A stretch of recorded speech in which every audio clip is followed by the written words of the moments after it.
Nós vamos falar sobre desvendando as camadas da mente, consciente, subconsciente e inconsciente. Então, nosso objetivo aqui nesse trabalho é discutir um pouco essa visão conceitual. Nós todos temos essa visão sobre consciente, subconsciente e inconsciente. Nós vamos explorar isso porque faz parte dessa compreensão básica, mas às vezes nós temos uma visão diferente, até as próprias palavras, às vezes a nossa visão do que é consciente, do que é inconsciente, do que é subconsciente tem variações. O que nós sabemos é que nós tomamos, em média, no dia, 35 mil decisões, mas a maioria dessas é automática. Respirar, às vezes escolher um caminho para algum lugar, a gente faz automaticamente, sem pensar. Então, por que algumas escolhas parecem tão difíceis enquanto outras são feitas sem esforço? É porque nós temos essas camadas na mente. E a mente tenta fazer com que algumas decisões fiquem automáticas para economizar energia. O cérebro, nós já sabemos disso, é o órgão do corpo que mais gasta energia. Ele, para pensar, ele gasta mais energia do que o próprio coração e a maioria dos outros músculos do corpo.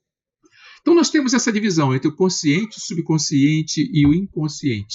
Então, vamos falar rapidamente como cada um deles funciona, até para a gente ajustar, alinhar as visões de cada um e como elas se comunicam e como a gente pode usar esse conhecimento para ter mais controle tanto sobre os hábitos, os automatismos da mente, sobre nossas emoções e também sobre nossa criatividade, nossa intuição. Agora, não vamos falar nada, hoje não vamos falar nada de neuroanatomia, nada assim mais técnico, não. A ideia é fazer uma visão para a gente relembrar a importância disso. E vamos dar algum exemplo prático para isso e um exercício no final. O subconsciente, o consciente e o inconsciente, eles trabalham juntos. Na verdade, não são partes diferentes da mente. São uma mente só, são uma mente integrada. Então, nós vamos descomplicar os termos. Para descomplicar os termos, vamos passar para a segunda parte. Voltar às definições básicas. O consciente é aquela voz interna, voz racional, que a gente fica, às vezes, conversando conosco mesmo, e a gente pensa que até que está como se fosse uma segunda voz. Mas essa voz, que normalmente a gente usa para refletir, e as imagens mentais, elas todas estão no nosso consciente. Então, o próprio consciente ele se subdivide quando ele trabalha consigo mesmo. É como se você fosse aquele jogador de cartas e olhando as cartas que você tem na mão para poder jogar na hora. Então, às vezes, você conversa com você mesmo conscientemente, uma voz racional que faz você pensar: o que eu devo fazer agora? Será que eu devo almoçar? Será que é melhor almoçar mais tarde e resolver essa questão primeiro? Então, muitas vezes, nós confundimos: eu estou ouvindo o meu subconsciente, uma outro eu falando comigo, e muitas vezes a nossa área do cérebro da linguagem consciente, ela conversa com a gente. A gente tem vozes conscientes baseadas em nossa memória, em nossas experiências. Então, essas decisões, a gente tem que lembrar que muitas vezes a gente se divide de forma consciente para conversar e para tomar decisões. Primeiro ponto, muitas vezes você trabalha com as suas imagens conscientes, a sua memória, com os seus conceitos, ou às vezes com os preconceitos que a gente vai absorvendo da nossa vida, conscientemente vai tomando decisões a partir daquilo, das nossas referências do passado, das nossas experiências, das nossas habilidades que nós temos. Então, essas camadas da mente são fascinantes porque são mais complexas, mais subdivididas. Então, não encarem que o seu consciente é uma coisa só. Por exemplo, quando você está lidando com uma pessoa no trabalho, o seu consciente lida com um certo jeito. Se você está, por exemplo, em casa com os familiares, você é mais informal, mais coloquial, e você é de um outro jeito. Você tem várias subpersonalidades de acordo com os ambientes. Dificilmente você iria para um juiz numa formalidade e se comportaria do mesmo jeito que se comportaria numa festa, num churrasco em casa. A gente sabe disso. Todas essas questões, essas subpersonalidades e comportamentos fazem parte da nossa mente, consciente também. Agora, muitas vezes a gente age no piloto automático. Aí nós dizemos: eu agi e não estava consciente do que fiz. Às vezes isso é feito para economizar energia. A gente está dirigindo e não precisa pensar em cada movimento, que ao longo dos anos a gente automatizou tudo. Às vezes a gente tem um insight criativo do nada. Então a resposta não está muito no consciente. Nós dizemos que está no nosso subconsciente. Então, a nossa mente acordada, ela processa as informações no momento e o que ela faz? Ela joga isso para o nosso subconsciente, que é chamado piloto automático, que armazena as memórias e os hábitos. Agora, o inconsciente também, ele tem várias interpretações do inconsciente. Ele controla as funções vitais e impulsos. Nós consideramos isso totalmente inconsciente. Mas mesmo assim é polêmico. Tem correntes da psicologia que coloca o inconsciente como apenas um formato complementar do consciente, o arquivo que nós temos todas as informações. Então vamos descomplicar os termos. O consciente é aquela vozinha racional que decide o que você vai fazer. Só que aquela vozinha são aquelas vozezinhas. Quando você fala, que camisa eu vou vestir hoje? Será que eu devo ir mais formal ou informal? Você está conversando com os aspectos da sua mente consciente, comparando com suas memórias e tomando decisões conscientes. Por isso que às vezes as pessoas até pensam, por que eu procrastinei tomar aquela decisão? É porque todas aquelas partes suas conscientes ficaram discutindo cada uma com ponto de vista, não é? É a parte que a gente chama mais acordada da nossa mente, que a gente usa mais quando está alerta. E o subconsciente é como aquele armazenador de informações, de tudo que nós já vivemos. Hábitos, memórias, até senha do cartão, que normalmente você não precisa pensar, e na hora que você lembra, você sai do nada e vem a senha, ou não sai algumas vezes, porque você ficou em dúvida e disse para a sua mente subconsciente dizendo, não sei se eu esqueci, será que eu lembro? E pode ser que no momento você não lembre, porque você mandou aquela mensagem para o subconsciente. Agora, o subconsciente ele está ali para ajudar que a gente não precise ficar calculando cada movimento. Então, sob o ponto de vista da psicologia tradicional, o inconsciente é a camada mais profunda, abaixo do subconsciente. Mas nós temos correntes filosóficas que dizem que não. O inconsciente é parte do consciente. Então, é um ponto nós discutimos qual das formas de estratificar a mente nós colocamos. Eu vou dar a minha ponto de vista. Eu não me preocupo muito em fazer essa estratificação, porque são apenas divisões didáticas. No fundo, nós temos uma mente integrada que tem várias subcamadas. O importante é que você aprenda a conversar com ela e transmitir as informações. Se você subdivide em 2, 3 camadas ou em diversas camadas, não é importante. Agora, o importante, talvez o mais essencial, é considerar que o consciente são as partes de você que você costuma usar para decidir. É ele que, por exemplo, está processando as informações aqui da palestra, da apresentação. É a ele que concorda com você ou discorda com você de algumas coisas e dá opinião diferente. Você pensa, será que eu devo resolver esse assunto amanhã? Não, eu vou deixar para depois do carnaval. O que está acontecendo? Isso significa que você tem partes conscientes que têm dando muito valor, muita importância naquele assunto, e tem outras partes conscientes que não dão tanto valor. E aí você fica naquele embate. Lembra aquela ideia do diabinho e o anjinho na mente, dizendo, faça isso, come aquele doce, não coma não para não engordar. E essas figuras, a gente pensa muito que são lá profundas da nossa mente. Na verdade, são aspectos do nosso consciente, dos nossos valores pessoais, que às vezes são mutáveis. Às vezes você está pensando alguma coisa porque você tem um valor de mais saúde, aí você evita comer aquela sobremesa calórica. Mas às vezes aquele valor de eu quero prazer no momento, satisfação no momento, está vencendo. Aí você acaba comendo aquela saborosa sobremesa. Aí se você pensa, isso está fora do controle da minha mente, você está dizendo para o teu subconsciente que você não pode controlar o seu próprio consciente. Mas se você entender que essas coisas são divisões do seu próprio consciente, você vai acabar imaginando a sua mente como uma pessoa que tem vários assistentes conscientes. E você pode dizer, está na hora de a gente arrumar a mesa e fazer as coisas que eu mando. E você pode pedir que essas partes suas conscientes se alinhem, negociem e encontrem uma solução unificada. É por isso que eu estou colocando dessa maneira assim, bem simplista a apresentação, para que a gente não se preocupe tanto como você divide, mas considere que as decisões são feitas pelo consciente.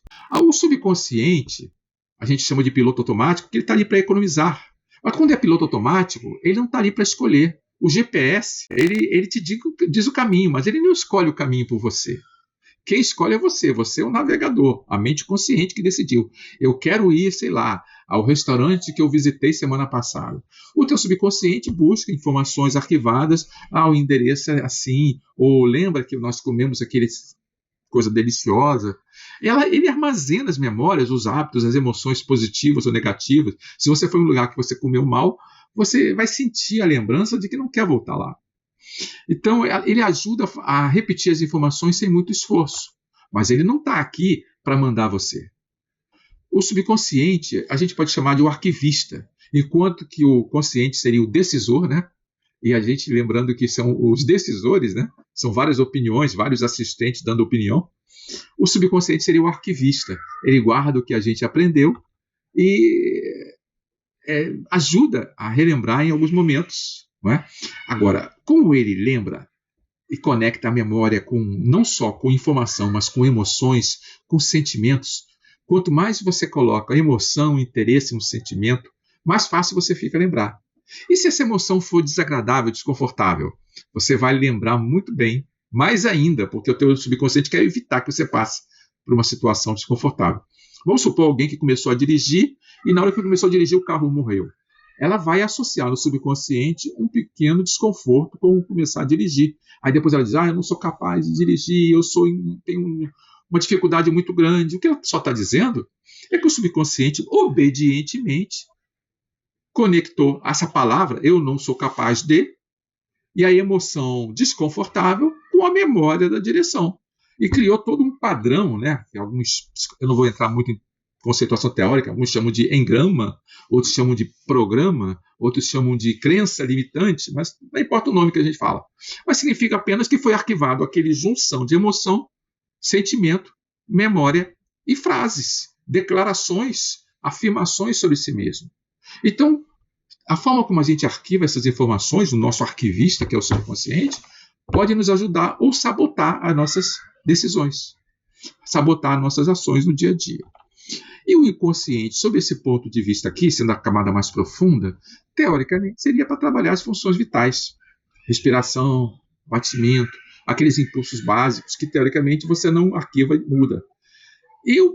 No meu ponto de vista, apesar da psicologia mais clássica dividida dessa maneira, eu considero que o subconsciente tem acesso a tudo. Você vê yogis que conseguem controlar o batimento cardíaco, controlar a respiração, que é uma coisa que dá para controlar, mas controla a pulsação, o aquecimento. Eles vão na neve e conseguem até conseguir derreter a neve ao redor deles, somente aquecendo o corpo. Então é possível fazer isso. Então qual é a diferença real entre o subconsciente e o inconsciente? Pela psicologia eles fazem essa separação. Mas eu acredito que nós, que temos uma visão, uma prática mentalista, não deve dividir dessa maneira. De qualquer maneira, o inconsciente, como ele trabalha com coisas automáticas, você deve dar a ele valor e respeito dizendo que ele é capaz de fazer as coisas por você. Ele a gente chama de um piloto. O piloto é aquele invisível que cuida do seu corpo. Porque ele é primitivo. Ele foi desenvolvido há milhares de anos atrás, quando a gente era um animalzinho primitivo na floresta. E ele reage automaticamente antes que a gente pense, antes de tomar uma decisão, ele tem umas reações, decisões pré-programadas. Você está andando por uma rua escura, de repente alguém faz bu atrás de você, teu coração vai bater e você vai dar um pulo. Seja um gatinho, né? A gente vai ver aquelas brincadeiras que o pessoal faz com um gatinho, que eu acho uma maldade, de botar um pepino e o gatinho pula, porque ele pensa que é um animal, uma cobra, um animal que vai atacar. Seja nós também. Mas por que eu tive essa reação? O teu inconsciente tem isso programado há milhares de anos no cérebro. Então, ele vai reagir daquela maneira. Se você quer reduzir a sua reação, você vai ter que modificá-la a partir do subconsciente. Então, em termos de visão, é suficiente essa conceituação e a gente enfatizar isso. As diferenças chaves que eu coloquei aqui, isso que a gente fazer uma comparação entre a neurociência e a nossa parte mais de desenvolvimento do mentalismo. Porque você sabe, né? Em termos genéricos, a gente pratica muito, tanto um conhecimento da neurociência, mas como também uma visão mentalista da vida. Na neurociência, o consciente ele está mais aqui no córtex pré-frontal, é a parte dele que ele habita mais. Ele pensa e se divide pensando e manda para a parte nossa da linguagem várias conversas interiores. Imagens também visualiza nessa parte aqui do trás do cérebro. Agora, ele tem uma certa dificuldade. Ele pensa poucas coisas a cada vez. Ele não consegue pensar muito em paralelo. Quando ele começa a pensar em paralelo, ele automatiza e manda para o subconsciente. Aí vira processos automáticos. Então, o consciente ele é racional, mas ele é limitado em pensar. Ele gasta muita energia. Então, quando você pensa conscientemente, você se esforça muito. Aprender é cansativo, mas é um cansativo bom. Então, vale a pena a gente treinar, muscular, desenvolver a nossa atenção consciente. Isso é uma questão importante nesse mundo de hoje, onde todo mundo recebe milhares de estímulos e tudo ocupa a nossa mente consciente. A gente tem que se policiar para evitar que o excesso de informação canse tanto o nosso consciente que a gente não aprenda coisas boas. Enquanto isso, o subconsciente ele repete automaticamente o que foi aprendido. Ele vai armazenando os hábitos, a memória muscular, por exemplo, você saber dançar, aprender a digitar com os 10 dedos. Hoje em dia eu vejo, né? Muita gente olha eu digitando com os 10 dedos, eu falo, puxa, que coisa incrível. Eu falo, não é incrível. A gente aprende isso em uma semana de prática. Talvez 2 ou 3 se eu tiver dúvidas, mas dá para aprender. O que acontece? As pessoas olham e dizem, eu não sou capaz, e acabam não tendo facilidade de fazer isso. Agora, tudo vem com prática para a gente conversar com o inconsciente. Então, uma das propostas aqui que a gente pode fazer e avisar para as pessoas é se desafiar a passar alguma coisa importante do nosso consciente para o nosso subconsciente. Vamos supor que você quer emagrecer. Então, você se desafia a criar um automatismo de só dizer sim para uma sobremesa um dia por semana. Ou comer a metade do prato, se você quiser reduzir. A cada dia você comer a metade do prato. Aí você pode usar, por exemplo, afirmações. Por exemplo, os japoneses, os chineses, eles comem em cada refeição um pratinho que é a metade do prato que o ocidental come. E eles normalmente estão mais saudáveis, o índice de doenças cardíacas deles é muito menor, e o prato deles é bem menor, saudável e bem menor. Então pode ser que seja algo que vale a pena automatizar, se sentir satisfeito comendo com um prato menor. Tem gente até que faz a técnica do pires, começa a almoçar com pires em vez de um prato grande. E nos restaurantes a gente sabe disso, que às vezes o tamanho do prato do restaurante é gigantesco. Né? Aqueles restaurantes daquilo, né? Um prato gigantesco para as pessoas colocarem mais e mais comida no prato. Então nós sabemos disso, mas só como exemplo. Então essa parte do consciente nós já fixamos. E a parte do subconsciente, dos processos automáticos, faz parte do dia a dia, mas ele está espalhado numa parte mais profunda do cérebro. E ele é feito para que você tenha acesso rápido. Então ele está um pouquinho mais numa camada inferior do cérebro, a parte do tálamo, reações emocionais, sistema límbico, reações emocionais também. E o nosso inconsciente, eu diria que uma boa parte dele não está só no cérebro, está em todo o sistema nervoso, e uma boa parte está até no nosso intestino. Ele gerencia as funções em loco, ele é um operador lá, tem partes do nosso cérebro que estão espalhadas até a ponta dos dedos. E ele gerencia essas funções, então quando você lida diretamente com essas partes do cérebro. Um exemplo que eu gosto de dar é, por exemplo, a memória muscular. Tem coisas que eu fazia, por exemplo, aos 20 anos de idade, por exemplo, andar de bicicleta, ou dançar. E até hoje, se eu começar um pouquinho, eu vou fazer bem. Mas no primeiro momento, eu fiquei mais ou menos, acho que uns 10 anos sem andar de bicicleta. Agora dar esse exemplo. Gente, depois de uns 10, 15 anos que eu não pegava uma bicicleta, eu fui pegar a bicicleta. Parecia que eu nunca tinha pego uma bicicleta na vida. Aí eu andava de um jeito todo descontrolado. Mas eu sabia que isso é porque a memória muscular ainda não estava ativada no meu subconsciente. Estava somente no consciente. Depois de uns 15, 20 minutos, começou a ajustar e pronto, eu voltei a andar bem de bicicleta. Então perceba que se você vai pedir ao subconsciente, às vezes você deve ter uma certa paciência. E dizer, calma, gente, meu subconsciente me ajuda aqui. Por exemplo, aquelas pessoas que dizem, gente, toda hora me dá um branco, eu vou pegar a senha do cartão e eu não me lembro, eu vou lembrar, por exemplo, onde eu arquivei aquela informação, onde eu guardei a chave da casa. Não lembro. Puxa, minha memória está muito ruim. Quanto mais se repete isso, mais você está mandando para o subconsciente aquela mensagem, uma emocional negativa, dizendo você está com limitação de memória. Mas se você disser, eu vou prestar mais atenção na hora que eu vou pedir e eu vou mandar com confiança para o subconsciente dizendo, você vai me lembrar. Então, quando algumas vezes eu estava esquecendo de guardar a minha chave onde eu estava colocando, eu falei o seguinte: olhei para a chave dizendo, eu vou sempre me lembrar onde eu vou guardar você. E eu vou escolher um local só para guardar você. E pronto. Nunca mais eu tive essa dificuldade. Evidentemente que em alguns momentos a gente está com tensão e a gente fica pensando, será que eu perdi alguma coisa? E essa mensagem a gente deve evitar. Deve dizer, eu vou me lembrar daquela coisa. Nós todos aqui, nós temos uma prática de fazer isso. Então, é para reforçar essa discussão. Mas é básico. Eu falei que a comparação entre a visão científica e a visão mentalista. O que a visão científica diz que o nosso subconsciente ele está todo integrado dentro do nosso cérebro. Então ele está aqui para lidar basicamente com coisas que a gente vai agir no corpo. Enquanto que a nossa visão mentalista nos diz que nós temos algo mais. Nós temos uma visão, além dessa neurociência, que o subconsciente ele serve de portal de conexão com um lado maior, que está conectado ao todo o universo. E esse é um ponto que também é bom a gente lembrar. Queria só enfatizar isso. Agora, técnicas práticas para acessar o subconsciente. Meditação, mindfulness, visualização criativa, afirmações positivas e hipnose de maneira simplificada. São as mais comuns. Mas para isso, é bom a gente entender o conceito. Imagine que o nosso consciente é como um diretor de uma grande empresa. Ele está muito ocupado, ele toma decisões estratégicas, mas ele só consegue lidar com uma reunião por vez. Então, ele é o decisor, como eu falei. Se você está, por exemplo, trabalhando numa coisa, num relatório, e alguém chega para entrar na sala, talvez você não veja, não perceba. Aí a pessoa chega perto e você leva um susto. Você está extremamente concentrado no seu consciente e desligou o acesso à percepção periférica, que vamos chamar assim.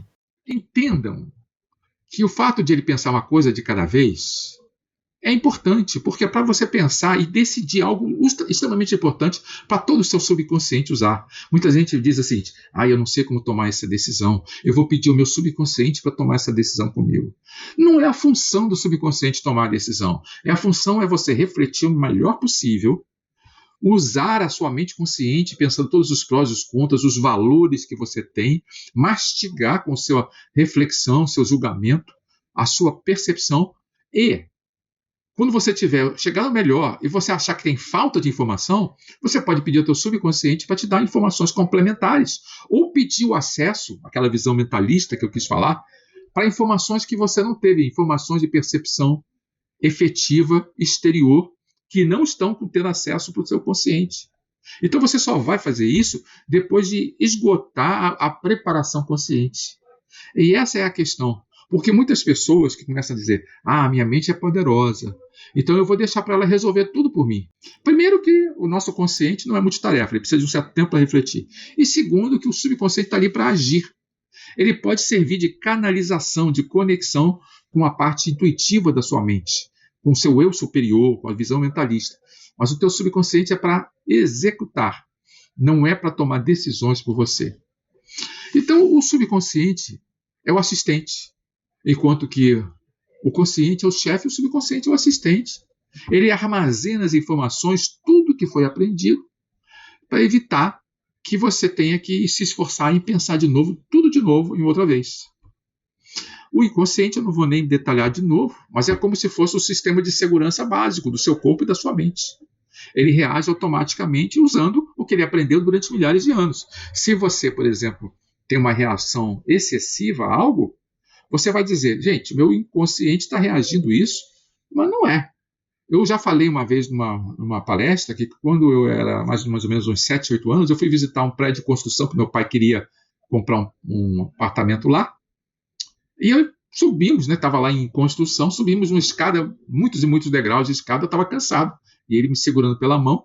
Num certo momento, para ele ver uma coisa, ele me largou da mão e eu, cansado, eu ajoelhei no chão. E eu me lembro disso, eu devia ter 6, 7 anos. E aí me ajoelhei, subi uns cacos de tijolo e sangrou. Cortei o joelho.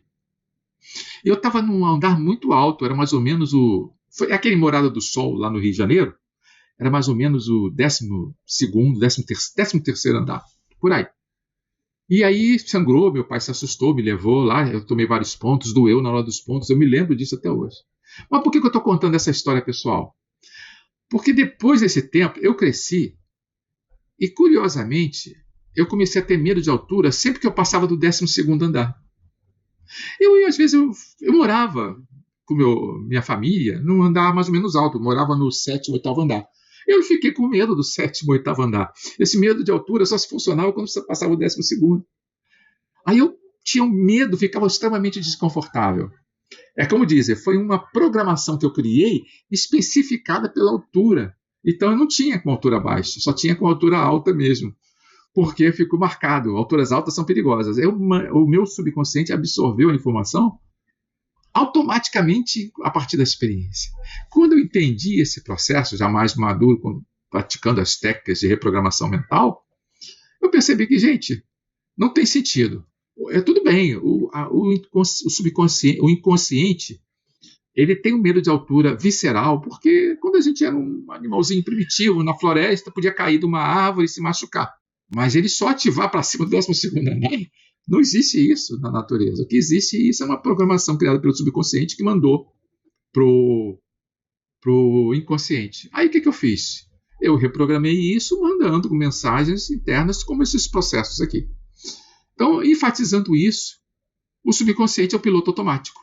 E o inconsciente ele não controla, mas você controla ele através do subconsciente. É muito bom, né? Você não controlar facilmente, que você precisa de fazer um trabalho. Mas você pode dizer, coração, pare de bater. Ele, para de bater na hora. Aí você, não, estava errado. Você deve realmente respeitar essa divisão de funções. Então nós vamos falar dessas técnicas. Por que você tem que integrar o consciente com o subconsciente? Porque você tem que ajudar o seu subconsciente a agir de acordo com as suas decisões. E se para você quebrar hábitos negativos e estimular a sua criatividade, você deve pedir ao seu subconsciente para te dar melhores informações. Não é? E aí vai conseguir facilitar isso. Ele visualizava antes de correr exatamente cada momento da corrida, se imaginando chegando o melhor possível. Mas ele analisava bem como é que ele estava, como é que era o condicionamento dele, como é que eram os concorrentes. Ele imaginava e visualizava a corrida e dando o sprint final, o pulo final, e conseguindo chegar e correr bem. Então ele usava preparação consciente e depois mandava para o subconsciente o melhor possível a decisão que ele queria.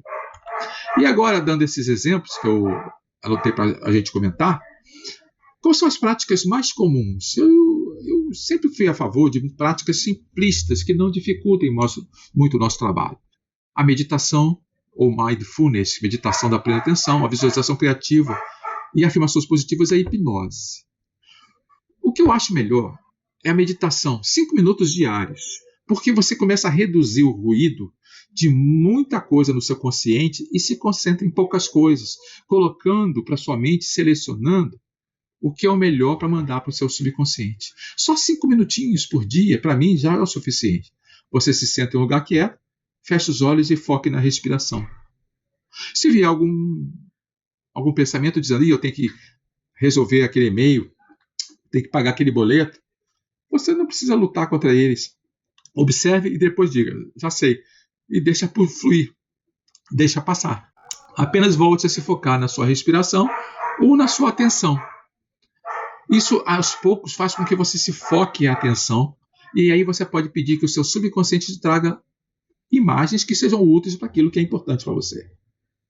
Teve um estudo de Harvard, falou que quem pratica meditação diária tem mais conexão entre o córtex pré-frontal do consciente e o sistema límbico emocional, o sistema límbico, a parte emocional do subconsciente. Então eles disseram que realmente fizeram aquela tomografia e as conexões aumentavam. E o segundo ponto, a visualização criativa também é muito conhecida nossa. A gente usa em várias técnicas mentais. Você visualiza um objetivo que você quer e você visualiza, como o Michael Phelps faz, o subconsciente para agir daquela maneira. Você programa ele, você declara que vai ser isso. Você visualiza todos os detalhes. Tem muita gente que fala para mim, eu tenho que visualizar exatamente como vai acontecer. Na minha percepção e na minha prática, não. Eu visualizo o meu objetivo ideal e dizendo, a sensação que eu quero ter é de que isso seja o melhor sucesso, a melhor maneira. Por exemplo, vamos supor, quando eu comecei a querer falar em público, Aí eu ficava muito inseguro, eu ficava meio tímido para falar. Então eu fazia essa visualização, eu imaginava o microfone na minha mão, na época, aqueles microfones grandões, imaginava eu falando e as pessoas sorrindo de volta, imaginava o tom de voz, eu usava toda essa imaginação vívida. E já acontecer exatamente daquela maneira? Não, pode ser acontecer um pouco diferente. Agora, quando eu escutava falando e eu percebia que algumas coisas não estavam bem programadas, eu imaginava também uma pessoa fazendo uma parte, um comentário, e eu respondendo bem aquele comentário. Eu imaginava eu tendo as melhores declarações, melhores formas de falar possível. Uma vez, por exemplo, eu fui falar para uma empresa e na hora, eu falando, me entusiasmando tanto, eu soltei um palavrão no meio, e era uma empresa muito formal naquela época, o pessoal era muito formal, né, em apresentações. Algumas pessoas riram, outras ficaram meio constrangidas. Aí eu falei, meu subconsciente, policia aí, para eu não falar palavrão. E pronto, acabou, nunca mais aconteceu. Mas acontece, você pode pedir ao subconsciente para automatizar o que você quer. Aí você vai desenvolvendo a sua habilidade. Uma outra coisa que é muito conhecida são as afirmações positivas. Eu até não gosto muito de falar afirmações, que é a palavra comum, e sim chamar de declaração. Porque para mim, a afirmação é como se você estivesse mandando demais na parte mais profunda da sua mente. A declaração é uma compreensão. Eu declaro, ou eu me auto-autorizo, que a gente gosta de usar, eu me autorizo, eu declaro, eu considero que, em uma frase curta, por exemplo, eu percebo que sou uma pessoa calma e que sou uma pessoa focada. É diferente de dizer, de agora em diante, eu me torno cada vez mais. Eu prefiro que não seja uma frase impositiva, e sim uma frase de declaração. Muitos vão dizer, isso não é meio clichê, é uma autoajuda clichê, ficar repetindo frases. Frases são a forma como nós conversamos do consciente para o subconsciente. Porque nós somos um animal verbal. Nós desenvolvemos uma capacidade de linguagem extremamente rica. A maior parte, eu não diria um percentual, mas alguns dizem que a maior parte das pessoas fala mais com palavras do que com imagens. Mas nós usamos imagens também para falar. Mas a gente conversa conosco em palavras. Então, se você está dizendo que você não pensa com palavras, então não usa afirmações, você está dizendo que você não consegue passar nada para o teu subconsciente, o que não é verdade. As palavras que você usa têm que ser respeitadas, porque aquilo que você repete com emoção vai tudo passar para o teu subconsciente. Então, dá uma conferida nas suas palavras automáticas, as que você repete a sério ou de brincadeira, e veja se elas estão sendo úteis para você. Por exemplo, muitas vezes eu falava, que droga, errei isso. Aí eu comecei a falar, agora eu já sei como fazer, estou melhorando a minha percepção. E quando no passado eu esqueci o guarda-chuva, que essa frase é muito comum, eu comecei a falar, me lembrei do guarda-chuva agora, da próxima vez eu vou me lembrar mais cedo. Me lembrei dessa coisa, da próxima vez eu vou me lembrar numa oportunidade mais cedo ainda, porque eu já estou me lembrando. Essas frases não são clichê, não são eufemismos, são formas de você reprogramar a sua mente. Aí você pode usar frases genéricas como eu tomo sempre uma decisão sábia. Aí se você pensar, mas será que é sempre? Se você ficar com dúvida, modifica. Muda para alguma coisa que você sente a emoção. Como, por exemplo, eu tomo decisões sábias com mais facilidade do que antes. Eu tomo decisões mais equilibradas com mais facilidade hoje em dia. Aí você vai colocar uma afirmação ou uma declaração que seja confortável e que você sinta uma emoção de confiança. Porque se você falar uma afirmação automaticamente, mas você não sentir que ela seja uma verdade para você, vai ser inócuo, vai ser inadequado. O teu subconsciente, ele vai ouvir tudo. As tuas representações mentais, visuais, auditivas e emocionais, como o teu corpo está. Você está mandando uma programação inteira. Então, se você está fazendo isso, repita suas afirmações com uma emoção adequada àquilo. Uma pessoa às vezes fala, meu trabalho está muito ruim. Não diga isso. Eu falo, eu estou encontrando oportunidades para me satisfazer melhor no meu trabalho e também procurando novas oportunidades fora do trabalho. Aí pode encontrar uma promoção mais facilmente dessa maneira ou encontrar uma nova oportunidade de trabalho. Teve uma época, eu trabalhando numa empresa, eu não estava satisfeito que o meu trabalho era muito automático. Aí eu falei, não, eu vou mudar daqui. Já faz há muitos anos aí, eu vou mudar para a área de recursos humanos, porque eu gosto de trabalhar com pessoas e a parte que eu estou fazendo aqui está muito burocrática, não me sinto de maneira criativa. E eu comecei a dizer, vai ser fácil, em vez de dizer, todo mundo dizia, na empresa, uma empresa muito formal, muito burocrática, empresa pública, não tem jeito não, aqui não, ninguém muda de emprego, tem que pedir muito. Eu vou conseguir, fui lá, em menos de um ano eu consegui. Não é? Mas foi um ano. Mesmo assim, é uma empresa que era praticamente impossível se mudar para uma outra atividade. Eu consegui. Então, eu acho que nós devemos fazer isso.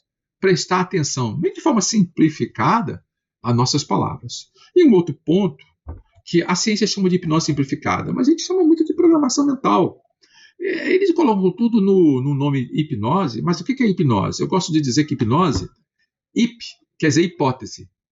Hipnose é neurológica, uma hipótese neurológica de orientação pela semiótica, pela linguagem. Semiótica é a ciência que estuda a linguagem, a comunicação. Então, para mim, hipnose, eu uso esse termo, é uma hipótese de programação neural orientada pela semiótica. É um nomezinho, é uma brincadeira, é um acrônimo que eu criei para dizer que hipnose é tudo que a gente faz, é a nossa programação mental.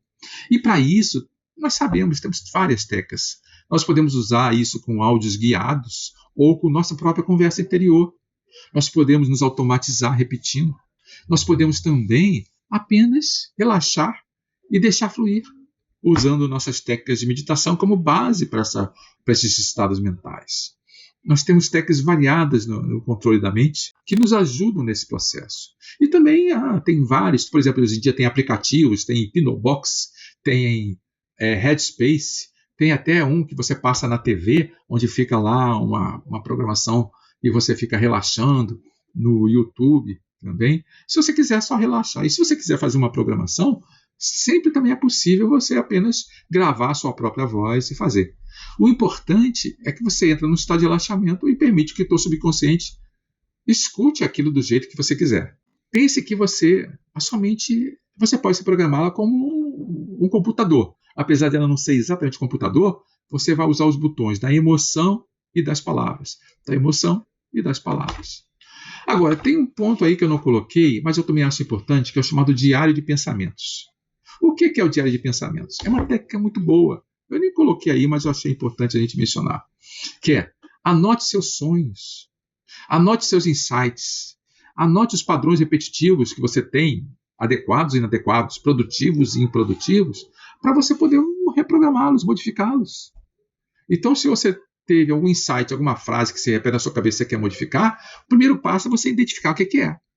O bug que você deixou, né? O errozinho no teu software mental.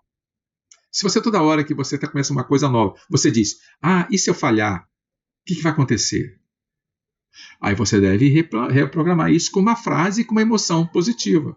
Frase e emoção, frase e emoção. Você vai dizer, se eu tiver dificuldade, qual é o próximo passo? Você modificou. Então você está transformando crenças limitantes em crenças empoderantes de maneira calma, tranquila, sem forçar muito. Nosso consciente é para tomar lógica e tomar decisões. Nosso subconsciente é para você arquivar informações e também usar a sua criatividade.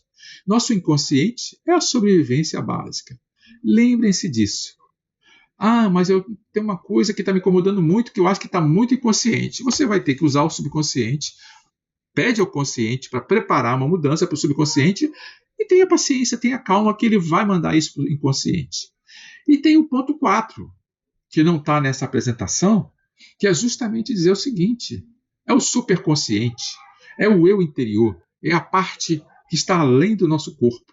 Mas tem a mente superconsciente, ou o nosso eu superior, o nome que a gente fala, e que ela vai nos mandar informações. O ponto importante a lembrar é que a gente vai pedir ao subconsciente para nos ajudar, porque vai ser através de um sonho no subconsciente ou a partir de uma intuição, um flash. Mas lembre, quem toma a decisão de pedir esse apoio é a mente consciente. O subconsciente vai obedecer. A mente consciente que pede isso.